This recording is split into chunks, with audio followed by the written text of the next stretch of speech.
అలాగే పవన్ కళ్యాణ్ ఉన్నా, రామ్ చరణ్ ఉన్నా, ఏ హీరోలు ఉన్నా కానీ దానికి మూలం మెగాస్టార్ చిరంజీవి గారు.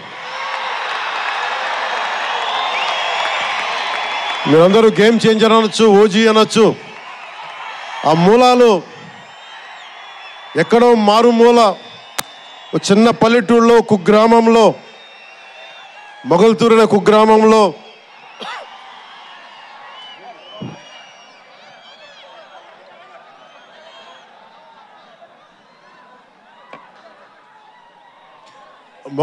కుగ్రామంలో చదువుతూ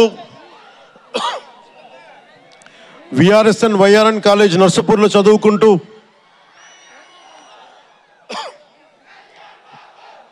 ఇవన్నీ ఇలాంటిదే మీరు అనాలంటే ఆద్యుడు ఆయనే.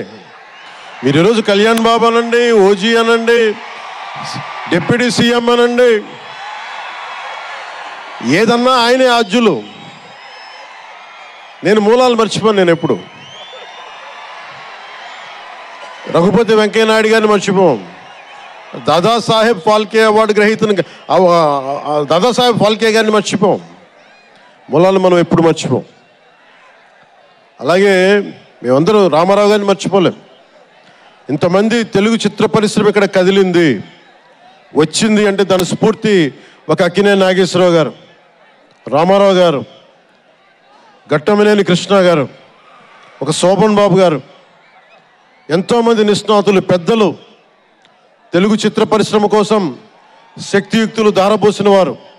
వారందరికీ మనస్ఫూర్తిగా హృదయం నుంచి ఒక నటుడిగానే కాదు, ఆంధ్రప్రదేశ్ డిప్యూటీ సీఎంగా కూడా మనస్ఫూర్తిగా వారికి నమస్కారాలు తెలియజేసుకుంటా ఉన్నాను.